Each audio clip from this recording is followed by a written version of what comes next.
wishing you all health and safety during these unprecedented times. So thank you for joining us this afternoon on, if you're in Rhode Island, what is a gloomy day. So I've been looking forward to being able to talk to Coach Elliott, Filippo Tamburini, who's a senior forward for the men's soccer program, and Zach Dreyer, who's a junior defender. So we'll get to hear from them as well today. But yes, as Amy said, I'm an alum of the University of Rhode Island. Just graduated in 2019 and now 7 months away from being a two-time alum. So I'm very excited to be here to talk about one of the more successful programs that we have in Kingston.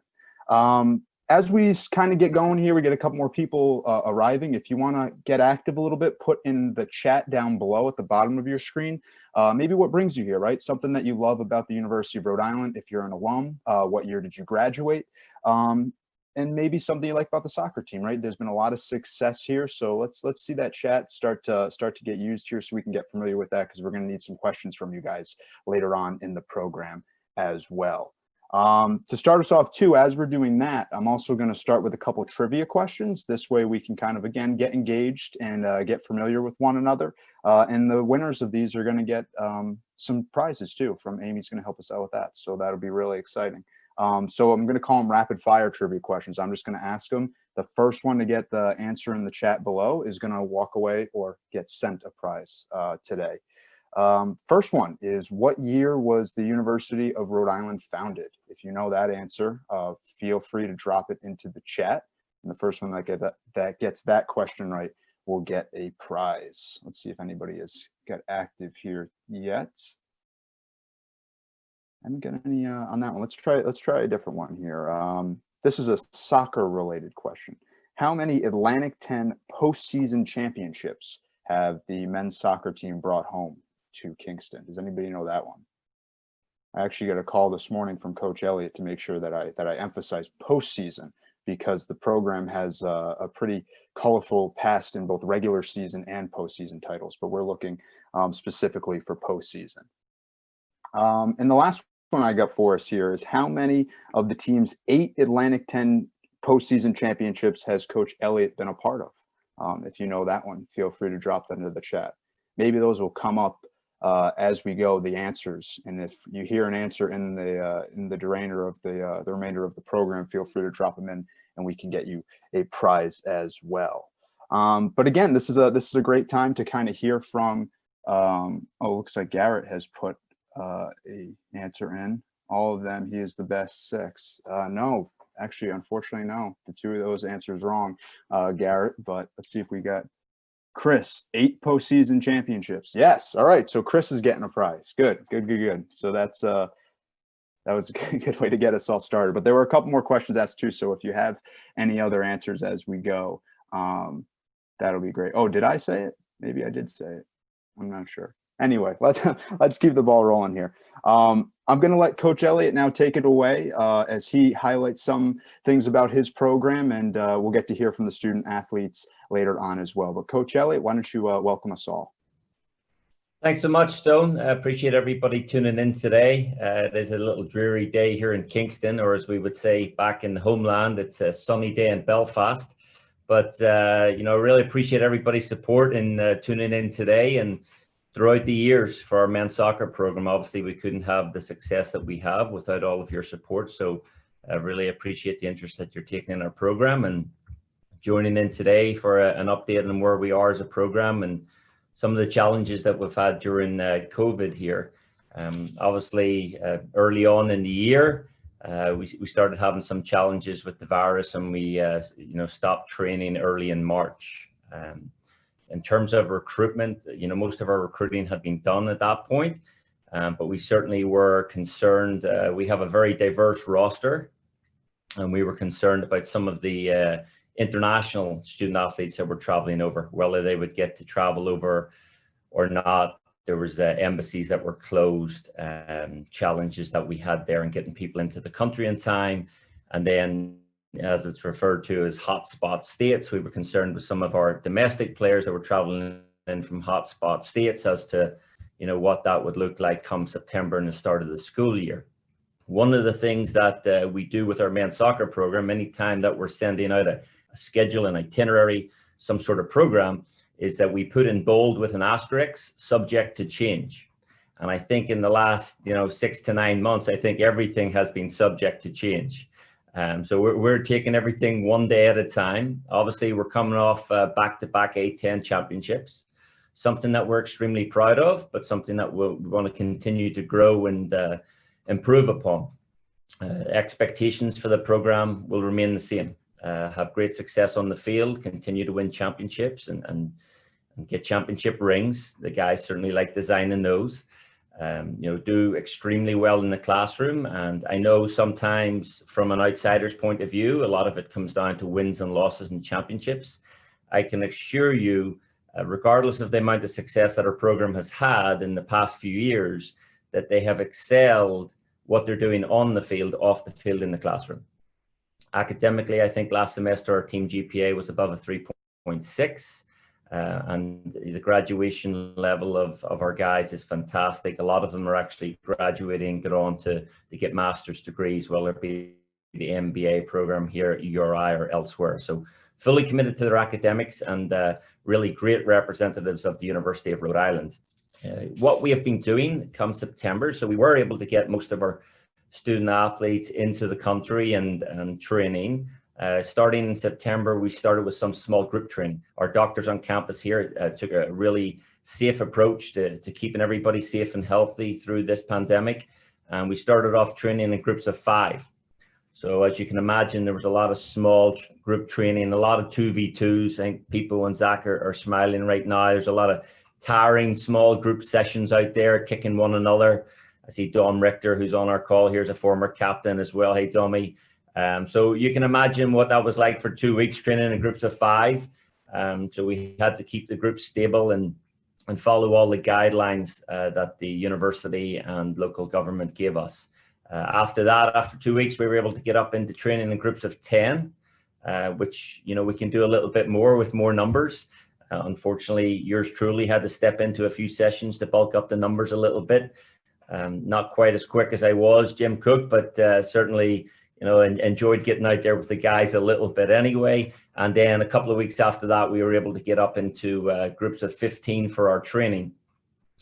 I think the guys in the team have done a fantastic job. Obviously, this is a very frustrating time for everybody and a challenging time from all different parts. The guys have done a fantastic job of staying the course, staying patient, following the guidelines so that we were able to progress. I'm sure everybody's keeping up with the news all over the world and certainly around Rhode Island. Unfortunately, in Rhode Island right now, the cases are climbing. And actually, hot off the press within the last hour, I got an email from our athletic director, Thor Bjorn, saying that our group numbers, training sizes are decreasing. Zach and Pipo just got that information a couple of minutes ago. So we have to go back to training in groups of 10. Now, how does that affect us? We have 1 week left in our fall season training. So we will go starting tomorrow, go back into our groups of 10 and train tomorrow and next week in a group of 10.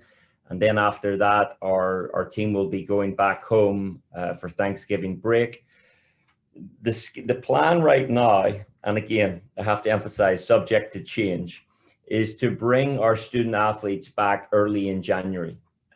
Anybody that needs to quarantine, which is any international student athlete coming in, or would be anybody coming in from a hotspot state, which has got a higher test rate of 5% or more, those people would be coming back January 2nd. Our hope is to start training January 16th. And the conference does have a plan to play a spring season, a proper spring season, a proper A10 conference season, starting in the middle of March, with permission to play some non-conference games beginning early February. Now, most of us are familiar with New England in the winter and the challenges that come along with the training there. Obviously, our football team got a brand new turf field within the last few years, so we've been able to use that for some training, which has been great. And we also utilize a local indoor facility. But there will be challenges. We know that. We've explained that to the players. Everybody understands that. Obviously, this is not an ideal situation for anybody, but we have to make the best of it. And I think that's really going to be the key for our success going forward, is that we need to be able to accept that nothing is going to be ideal here. Everybody is dealing with it. But how do we get prepared to have the best possible season that we can, to be ready when that first whistle blows, whether that be in February or March or whenever that is, to continue to win more of these trophies that you see behind me. You know, that's again a big part of our goal for our program, and it's something again that we couldn't do with all of your support. So we really appreciate that. We're excited for what the future holds. We did graduate a lot of guys last year, so it's a very new team. I pinch myself every time I go out to practice. I pinch myself and I'm like, a lot of new players here. It is a lot of new players, but it's very exciting. Obviously, Zach and Pipo, you'll hear from in a minute here. They're returning players that are familiar with the program and the expectations, and I must give them and our upperclassmen credit in terms of reinforcing the expectations for our program, what the goals of our programs are, and what we need to do moving forward to be successful. So I really appreciate everybody tuning in. I'm sure we'll talk more and I'll answer some more questions through the program here. Stone, appreciate you hosting, and I'm going to pass it over to our Italian senior forward, Filippo Tamburini. Filippo, I'll tell you in a second, he came in as a transfer, and I'm just glad, maybe not glad that he isn't here to URI for 4 years, because you'd be knocking me down the scoring charts at URI people if you were here for much longer. So I appreciate everybody tuning in, and people, I'm going to pass this over to you in your best English, and if you want to say a little bit in Italian to your family at home, I'm sure that's fine as well. Over to you, people. Thank you, Coach. First of all, thank you so much for having me here. My name is Filippo Tamburini. I'm from Rimini, Italy. I'm studying economics, even if I started with a major in sport and management in my first 2 years at another institution. It was in Buffalo, New York. I transferred from Canisius College and started my new adventure here at URI in fall 2019, and I found amazing people right away, from the coaching staff to every single player in the team, and even from alumni that will come visit, like Dom, for example, have a few words, hang out with the boys, with the new group of boys. That was great. It is great. One of the reasons why I picked URI is definitely the grass field that we have, that in my opinion is one of the best that you can find in Division 1 soccer, but also the fact that Coach G used to play as a striker here, just like I'm doing right now. So there is a special connection and understanding between us, and I think that's really important. The cherry on top of the cake that really convinced me to join the Rodi family was also the conversation on the phone with the great Geoff Cameron, URI alumni as well, and a professional player at the highest level. So I couldn't say no to an environment that really showed me the best interest on me, and I could not wait to win with the jersey on.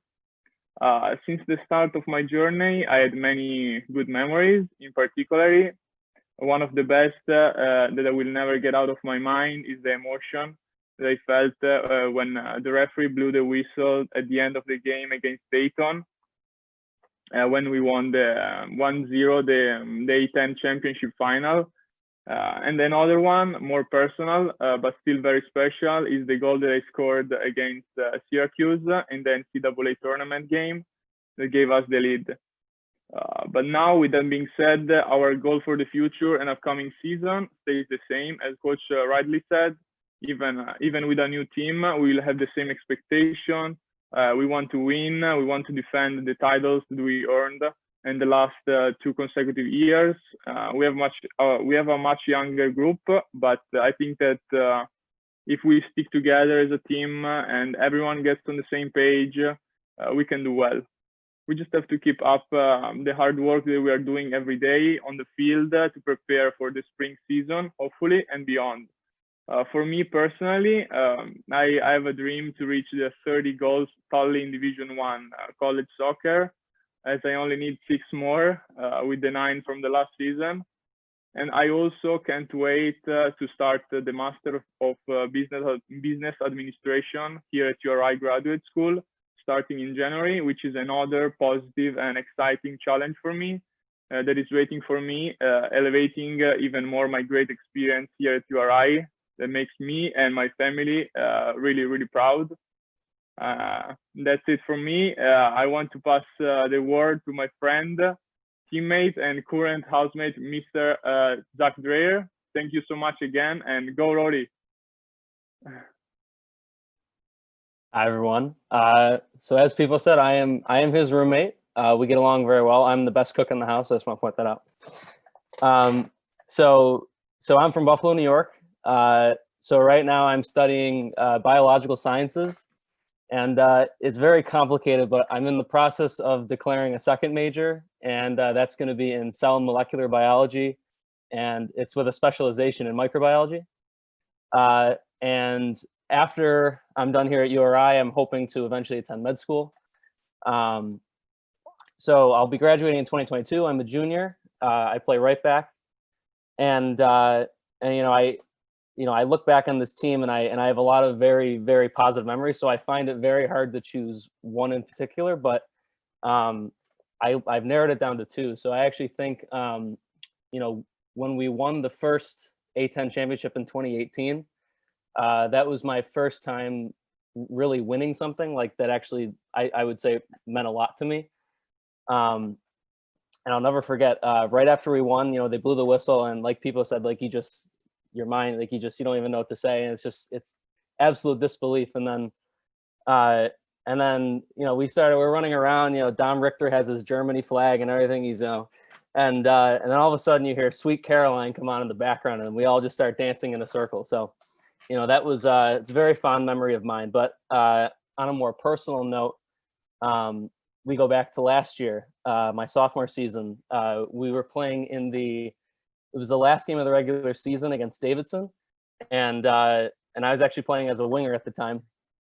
And I was lucky enough to score the game winner for us in like the 80th minute, something like that. And what makes that so special for me is that my grandparents and much of my family was visiting, and my grandparents had never been to a game before in Rhode Island. So, to be able to score in front of them and to be able to celebrate and, to just be happy, with them there and witnessing it was very, very special for me. And then, I love this team, getting to meet some of the freshmen. It's been, people coming from all walks of life, all different parts of the country, different continents, it's really incredible. So, for me, I have a personal goal for myself is I want to grow into a sort of leadership role, and I want to be a role model for the new guys. And, I want to help them become the best version of whatever type of player they want to be. And, I want to be able to support them, and, it's been a pleasure. I know, COVID-19 really has been, it's made life difficult for us at times. Sometimes you go home and I wake up in the morning, I study, I drive to practice, I train, and then I come back and it's just back to more schoolwork. And, it's very difficult being a student athlete in this time, but I think the hardest times bring out the best in people. So I'm proud to be a part of this team, and, it's tough, but I really wouldn't have it any other way. It's just, it's a great group of guys we have. So with that being said, I'll pass it on to Stone. And once again, thank you for having me, and looking forward to hearing from all of you. That was excellent. Thank you to both student athletes and Coach Elliott for those introductions. We're going to move into a Q&A now. So if you have any questions, as we talked about at the top of the program, please feel free at any time to put it into the chat bubble for both the student athletes and for Coach Elliott as well. With that said, though, I think we can start this question and answer. We talked a little bit about COVID. We got to hear from Coach Elliott, Filippo, and Zach about the challenges of COVID and whatnot. But the first question that I have personally is for Coach Elliott, and he had used a word that I think is really important nowadays, and it's diverse. He said they have a diverse team, right? Both nationally, internationally, in terms of this type of student athlete that is coming to the University of Rhode Island to play soccer.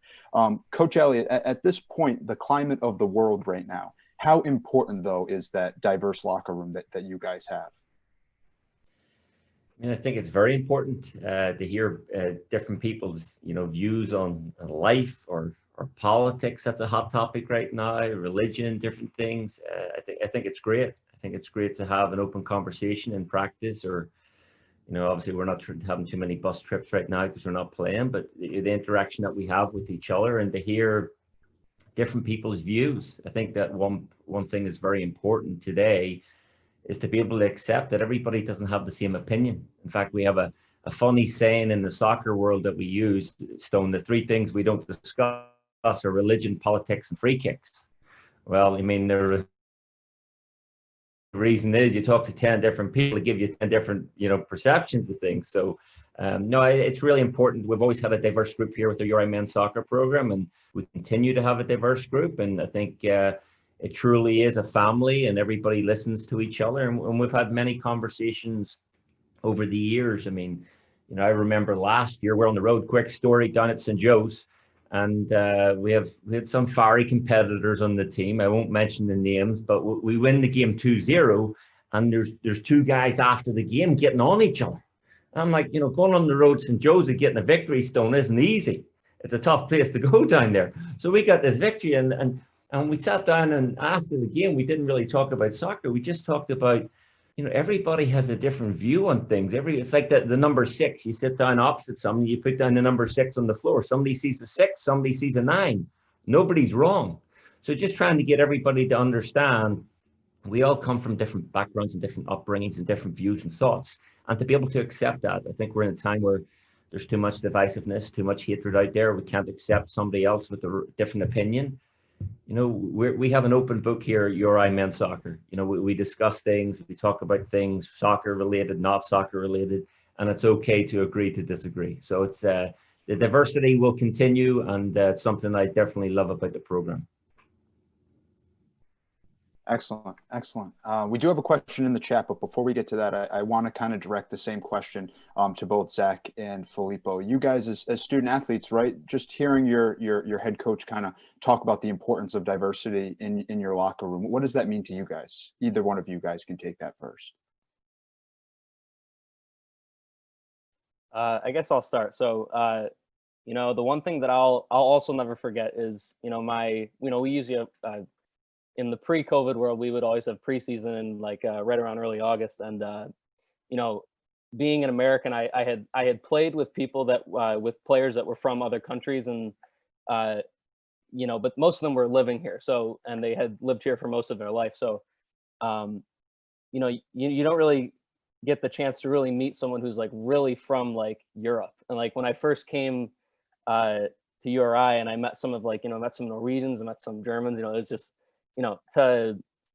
to learn about all the different cultures of the world. And it's it just creates this really nice atmosphere. And, and then you almost become more proud about where you're from, being an American, and then you get to share your culture with the people from all over the world. And, I think that's a really unique experience that probably many student athletes get to experience in any sport. So that's for me, I guess. Filippo, did you have anything you might want to add? I know you're from Italy, so I know you're probably one of the people that Zach was kind of referring to, kind of getting to come and seeing different cultures represented. Yeah, definitely. I agree with what they said.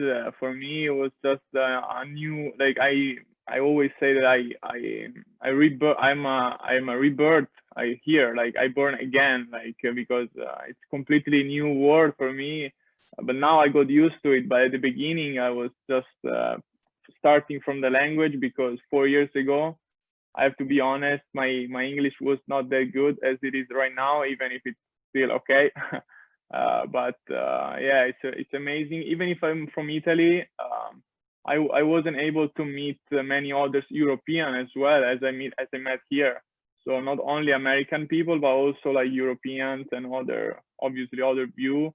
Really opened my mind. So I think it's a unique experience, and I really recommend it for everyone. Yeah. That's excellent. Again, thank you guys for taking. That's not an easy place to kind of start, right? Navigating the world that we kind of live in here. But thank you for those answers.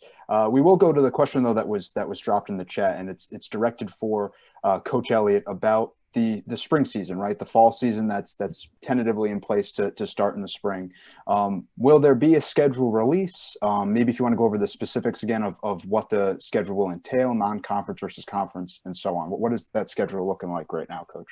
from Peyton Warwick, our former great URI men's soccer goalkeeper back there. I missed him when I was gone on my time at Siena, but I know he did a great job. So yeah, Peyton and everybody, the plan right now, the conference has said that there will be a spring season. They sort of have given us a start date and an end date. We do not have who we're playing, what teams, what dates and things like that. But it looks like the spring conference season would start March 13th and end around April 15th. Instead of playing the regular 8 games, it looks like we would play 6 games during the season, and we would be permitted to start games early February for our non-conference schedule. So the plan will be to have an A10 championship, postseason championship, at some point middle to late April. They do plan to have an NCAA national championship at some point in May. So that is the plan as of now, but as I said, that asterisk says subject to change. We do have some more trivia questions though too that we're gonna drop now. So I know a couple people had filtered in their answers as we had introduced them at the beginning, but I have a couple more here that, again, if you get them right, you're going to get a prize. So feel free. The first one to get the correct answer in the chat bubble below will be getting a prize. So the question I have here is, who is considered the legendary voice of the Rams? There is a gentleman that was considered the legendary voice of the Rams. And if you can get his name right in the chat bubble, you are going to get a prize. So if you know that one, you can drop the answer there. There's a history question we have surrounding URI. Again, if you get this one right, feel free to put it in the chat, or if you know the answer.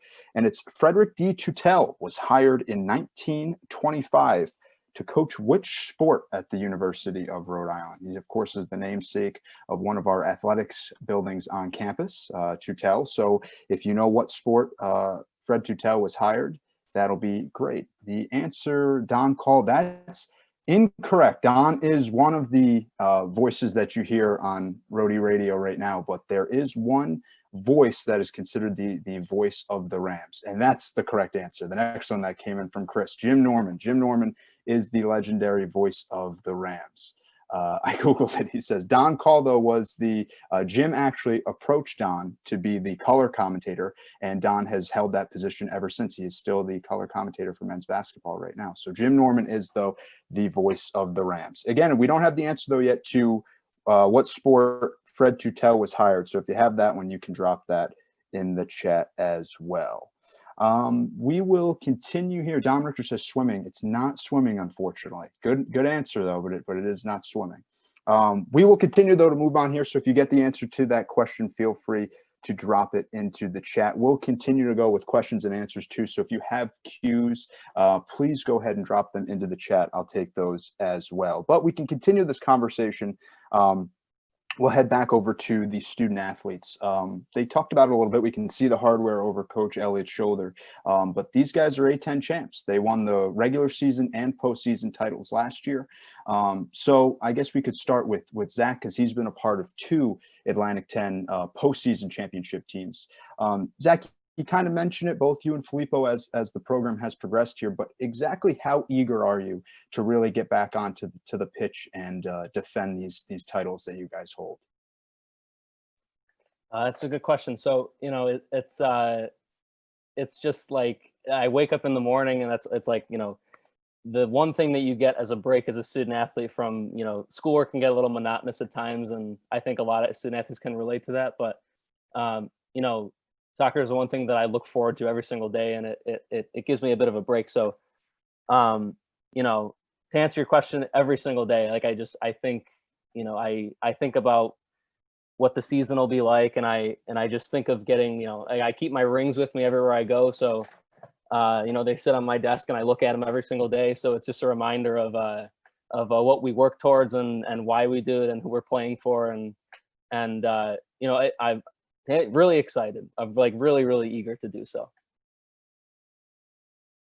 Excellent. And how about you, Filippo? I'm sure you're kind of in the same boat. How eager are you to get back out onto the field and defend the title? Yeah, for me it's the same. I literally can't wait to start playing again. I really hope that we can play in the spring. But yeah, I'm also really excited to see how the new guys are gonna fit in the new team, because we changed a lot of players. But I think that the players that they brought in are really good, young, and with really high motivation. So I think we will be good, and I can't really wait to play again. Excellent. Yeah. So, of course, when we start this season, we'll be optimistic here in the spring. These guys will have a chance to defend that title. Coach, for you, though, we kind of talked about it in the trivia questions, but a very decorated player, assistant coach, now head coach here at the University of Rhode Island. I guess the question for you is not only how eager are you to defend it, but this culture that you have been a part of since you were a student athlete here on campus. Give me your own explanation of the culture of Rhode Island men's soccer. I think Rhodey men's soccer Stone's had a lot of success over the years, long before I got here. And I think that the upperclassmen in every team that I've been around, whether it be as a player, an assistant coach, a head coach, have done a great job in explaining to the newcomers and letting them know the expectations and making sure that they know the history of the program. And the fact that, every year the reality is anything less than a championship certainly doesn't meet the goals. So I think that I give credit to the student athletes. They're the ones that are out there. They're the ones that are in the locker room, the upperclassmen, the captains, where again, somebody like Dominic Richter, who's on this call, I wasn't in the locker room, I didn't see, but I can only imagine what that conversation looked like, and the motivation that some of those upperclassmen and captains that we've had have led the program. And and the other thing that we've been fortunate to have for a long time now, Stone, is great people. People that want to do the right thing on the field, off the field, as I said, great students as well. And it's amazing anytime we have some sort of alumni event or alumni game, getting everybody back and sharing old stories. And those stories are made even more fun by the discussions of success, or which team was better, or which goal was better, or which win was better. So there's a lot of fun that comes along with it. I think we would all agree, and we talked to the players about this, we all have more fun when we're winning. And that's something that certainly is a driver and a motivation for everybody. But we know that if we put in the hard work, that the results will come. And I think the hard work and the discipline of the group for a long time, as I said before I got to URI, has been really a key factor to the success of the program. That was excellent. We had a question as you were speaking, Coach, from Dominic Richter, who said, how many goals did Coach Elliott score at URI? I know the answer. I had this one teed up. I had the record book ready. But Coach, do you know how many goals you scored at URI as a player? Is it 31, Stone? It is 31. It is 31. As I tell Filippo, if you're a good striker, you need to know how many goals you've scored. So it's maybe my head won't fit through the door getting out of the office today, Stone, but I think it was 31. Appreciate that, Tommy. Appreciate that. Yep, 31 goals for Coach Elliott, which ranks 9th all time in program history. So very impressive playing career as well. Let's continue, though, here. If you have any more questions, again, feel free to drop them into the chat below. But as we continue to move forward here, let's talk a little bit about COVID again, right? I know this is kind of the big topic, right, where we've discussed it, at the beginning here with some of the intros and whatnot. But for the student athletes in particular, Coach Elliott highlighted, the smaller group settings and having that challenge. But what have really been the challenges of training throughout really the last 8 or so months, dating back to March when school, abruptly ended and everybody was sent home? What have been the challenges of training and keeping yourself really in shape to go and to continue to be a college athlete with also maneuvering through a global pandemic? That's another really good question, because I just remember being on a spring break, and then you get the news. I'm sitting on a beach in Florida, and I'm thinking to myself, I haven't actually run in like a week as it is, and then now I'm just gonna have so the rest of the season to be rest of the summer to be back. But I'd say in the beginning stages it was very difficult, because personally it was hard in the beginning to get out and run and stay in shape, but I think I did pretty well for myself. But even then, like, you get back and like Coach mentioned, 2v2s are the absolute worst. And it's it's just, you know, in the beginning for a lot of guys, you know, having not played for a while, at least with bigger groups. I was actually lucky enough over the summer to play with a team in Buffalo. But even then, it's never enough. It's you know, it almost felt like a game of catch up, just to get your fitness back. But I'd say as the season got going forward, you know, coach said we moved from groups of 5 to then groups of 10. So when we got to groups of 10, felt a little more normal. And then once we got back to like the full group, felt very normal, I'd say. But up until that point, it was a bit of an adjustment, I would say. Filippo, how about for you? I know you had to maneuver, probably going home too. What was that process like? Yeah, first of all, for me, going home was pretty difficult because, I mean, we were in spring break too, and I was in Boston, and I got the news that I could come back home, but I really didn't know how, because my flight got canceled to Italy because Italy was like the worst in the world. So I just was able to go to France, and then from France I had to take the train because I couldn't get to Italy with my flight, but that's just another matter. I finally got to Italy like safe, so after a couple of days, but like I will never forget it because COVID really had an impact on the world, and also the way we practice. And also when I was in Italy at the beginning, everything was closed, so I couldn't even go play with my friends, maybe 5v5, because the soccer field were closed. So I had to do everything by myself, and soccer, as you guys know, is teamwork. So not getting able to play with the ball with other players, it was just different. So yeah. That's great. Thank you guys for very transparent answers. This is hasn't been easy for any of us, and Zach had kind of highlighted earlier, but this is not an easy time to be a student athlete, for sure. Coach, there's been a couple comments here in the chat that I think it's an interesting point, and I can see you're smirking here, so I think you might have an answer for this one. But the past 2 years, an NCAA team, right, winning the A10 championship twice in the postseason, once in the regular season, but we've yet to host an NCAA tournament game. You had to go on the road for both. What was that like, having to prepare for the NCAA tournament, but also having to prepare for a road game, a true road game in the NCAA tournament? Yeah, well, let me start with this. I mean, we'll be happy to play any team anywhere. That doesn't matter. Obviously, would we prefer playing at home in front of our fans? And let me say, I do think we have the best fans in the conference, for sure. I mean, some of the attendances in the last few years have been fantastic. You know, you can't fit any more people into the bleachers, you know, talking 2,000 fans and upwards, creating a great atmosphere for the team, which has been great. Yeah, we would definitely prefer to be playing at home on our natural grass surface in front of our home fans. The only thing that I have came up with, and again, this has been extremely transparent, has been a potential lack of a press facility, a press box, Stone. We really don't have anything over there. You know, we have a tent that is rented during the course of the year that we use to keep the media people dry and the computers and all the other electronics dry. And I think if we can get to a point where we can have a nice dugout press area, I think that we could be talking about certainly one of those 2 years hosting home games. We can all come up with our own ideas and solutions as to why else it might not have been at home. I'm not going to get into that. We're just going to prepare for wherever and whenever we need to play. But certainly playing a home NCAA tournament game, I remember during my playing days, we played Boston College in the NCAA tournament at home and happened to win that game 3-0. I'm not sure if we've won another game in the NCAA tournament other than that. So playing at home has a factor.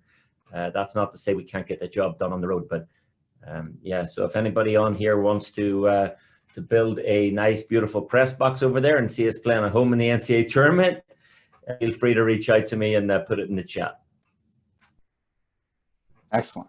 We do have one more question that I'm going to pose for the student athletes here. And it's kind of about your experience. I've heard a lot about your experience as a soccer player. Coach Elliott did an excellent job in his intro of highlighting the academic success of your team. But to you guys, what does it mean to be a Rhode Island Ram? What does it mean to be a men's soccer player at the University of Rhode Island to you guys? I think that student athletes in general, all Rhody Rams, you could say, are they're leaders. We like to pride ourselves on setting an example for the rest of the university. So, Coach Elliott, in the first few weeks of the whole crisis, I guess you could say, just working groups of 5, and he would always remind us, just always try to do the right thing. Like when you're out in public, wear a mask, socially distance, do the right things. And I think that having a team that takes pride in doing that, I think that's what it really means to be a Rhody Ram, just being an example. Yeah, I agree. And for me personally, I feel the responsibility to be a leader, to lead by example too. Even if something comes out in the social media that I'm with a group of 20 people, so I don't like that. So I try to think about it before. It's hard because we were like, for example, this semester we were always at home, but we had fun anyway because we were with the right people. We were just conversating about school or maybe what happened in the field. So I'm proud to be a Ram. So I think it's really important to be a student athlete and lead by example and do the right thing always. Yeah. Excellent. Again, thank you both for your answers really throughout the whole program, but those in particular. I always like to ask that question just to kind of hear it from you guys. With that, though, I'm going to toss it over to Garrett Waller, who has a message for everybody here. So, Garrett, you can take it away. Thanks, Stone. I appreciate it. Thank you, everybody, for being here today. My name's Garrett Waller. I'm the Associate Athletic Director for Development, and I assist the team with the opportunity to raise funds to improve our program. So shortly, I will get to the next question from Joe there. But first, I want to thank everybody for their support for our annual Day of Giving that happened on October 1st. A lot of you on here have made gifts to the program to support that. That day was an unprecedented success for the university, as we're able to raise over $1.2 million from 2,600 gifts. As far as athletics is concerned, the department was able to raise $345,000 over 1,300 gifts. Nearly half the gifts to the university on that day came in support of over our 400 student athletes, which is just an amazing feat. And it shows the pride that all of our alums and friends have for our programs. Our soccer program is no different. Over the past 2 years, they've been one of the most successful programs during Day of Giving, bringing in over $46,000. I know this year, due to COVID-19, all of our numbers were off a little bit, but Coach Elliott and his staff has really taken the leadership on that and has pretty much been one of our hardest working and most successful teams in that endeavor. I'd also like to quickly let you all know that sorry we weren't able to hold our annual golf outing this year. Due to COVID and all the conditions that exist, it was not possible. We will be looking to see if we can put one together next year, working with Coach and the staff to be able to make sure that it can be done safely. I would also be remiss if I didn't take this opportunity to thank you for your continuing support of Coach Elliott and Filippo and Zach. It's vitally important for them to get the support that they do so that they have a great experience. And it also helps elevate our program when Coach is able to do things that are difference makers for him, such as doing international recruiting to get guys to like Filippo and Dominic to come play here. And I mean, Buffalo isn't that far away, Zach, but we're glad you made the trek over. So one of the reasons why I do what I do and I love it so much and I like to get involved is Filippo and Zach, hearing your stories really tells us what it's all about and what is really the root of our programs. I love Coach Elliott, but I love walking down the hallway and seeing you guys and interacting and knowing that you're having a great time while representing the university and giving everybody something to feel good about. And these last 2 years have been amazing and special. I had a great trip down to Fordham to watch that championship game last year. And I wish I could have went with you guys to the NCAA tournament game, but that was a little out of my range. So thank you guys for contributing to that, to our success here at the university. One last thing I'd like to say is the university actually is currently involved in a multi-year comprehensive capital campaign. I'm proud to say that out of a $250 million goal, the university is at $180 million. And all of the gifts towards athletics go towards those programs. Now, quickly to give Joe Tavares a quick idea of what it would take to get a press box built, we'd have to get a 50,000 look view on it, figuring out what the price would be. We do have an alum who would help us with that, but there is a cost involved. I don't have the exact cost, but we would need to secure a gift for that. And once we got that gift and be able to translate that into an initial phase of architectural and engineering design, we could figure out what the cost is. We have that cost, and then we can go ahead and figure out a plan on how many gifts we need at what levels to be able to make that part of the program become a reality. It is one of Coach's priorities. I know he has other priorities as well. I know we'd like to be able to do more international recruiting. I know we'd like to upgrade our schedule to be able to play all over the country. So all of those things come into shape and size when we make decisions. So thank you for your support, and please continue to do that. Just in closing, please don't hesitate to give anybody in the athletic development office a call, myself, Jeff Bennett, or Nick Naradoe. We'd be glad to talk with you more about these initiatives and priorities that Coach has. So thank you very much for having me. Thank you for joining us, and let's continue the program back to Stone. Thank you so much, Garrett. Before I kick things over to Coach Elliott to kind of conclude the program and wrap up, this is the time that Amy had kind of previewed at the beginning of our program. But if you want to go ahead and drop into the chat bubble, some type of well wishes to our program, right? Again, this has been a difficult year for us all. We're navigating this as we go. But this team will eventually play soccer again in the spring, and in hopes of securing its third straight Atlantic 10 postseason championship. So yeah, that would be the time now. If you want to go ahead and wish these student athletes, the team, Coach Elliott, luck, please feel free to do so. I do have one more trivia question that I'm going to ask here too, before we bounce out. So if you have this answer too, you can feel free to put that in the chat as well. But it's a bonus, and I think I might have mentioned it, but Coach Elliott has been a part of 7 postseason championships as in a multiple array of different roles here. But what capacities has he been a part of Atlantic 10 championships at URI? There's 3 of them. So we're looking for really 3 answers here. But what capacities has Coach Gareth Elliott been a part of in terms of being an Atlantic 10 champion? As we hear some well wishes coming into the chat as well. And I think Peyton got it, a player, an assistant coach, and a head coach. So Coach Elliott won A10 championships in '99 and 2000 as a player, 2003, 2005, and 2006 as an assistant coach, and 2018 and 19, the last 2 seasons, as the head coach of Rhodey men's soccer. With that said, I will kick it over to the 7-time Atlantic 10 champion, Gareth Elliott, who can conclude our program for us. Coach, take it away. Thanks so much, Stone. Appreciate you hosting, and thanks, Amy, for setting everything up. Really appreciate everybody joining in today. Obviously, these are different times, so we have to have a Zoom call, and we don't see each other face to face. So I know it's not easy for us all. I do believe, like any team, like any successful team, that we can all get through this together, and we will all get through this together. Just know that, our URI men's soccer program and student athletes will continue to work hard and give their best to be a great representative of URI soccer. They always have done, and I don't expect that to change during COVID.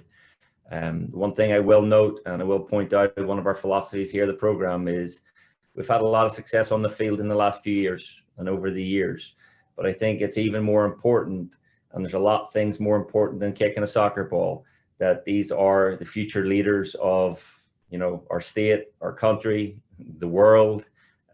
We need that now more than ever. So we remind our players all the time that, take that leadership role, be a good example for others, deal with adversity, take it in your stride, and work together. That will be how we will be successful now and moving forward as our URI soccer program, and I think as a globe all together. Now more than ever do we need each other. Nobody can do this on their own, not one player, not one coach, not one person. We need everybody's support. And again, I can't thank everybody on this call enough for the support of the program. Just by hopping on the call and taking the 60 minutes out of your schedule, it means a lot to myself. I want to thank Filippo and Zach Dreher for hopping on the call for us. Again, special mention for Filippo. I often mention to our players here at URI, Imagine you're an American and you're going to Italy to university to get a 4-year degree in there in Italian. I hope your Italian's pretty good, because it's not that easy. And Filippo's one of many internationals that we've brought over that first language isn't English. And they do a great job in the classroom as well, just like Zach does, and the rest of the student athletes that we have. So we hope to play in the spring. That'll be our goal. That'll be what we're planning for, and certainly planning to get a three-peat in the Atlantic 10 Championship. I don't know if any team has ever done that before, so I think our players are aware of that, and certainly our staff is aware of that, and we want to be the first team to win 3 postseason championships in a row for URI. Thanks for tuning in, and appreciate your support, and stay safe and stay healthy during COVID. Take care, everybody. Thank you again to Coach Elliott. That concludes the program tonight. Thank you to Zach and Filippo as well. And thank you all again for tuning in today and joining us as well. That concludes the program. Stay safe and healthy, everybody, and looking forward to hopefully running into you guys in Kingston sooner rather than later. But have a great day, everyone. Take care.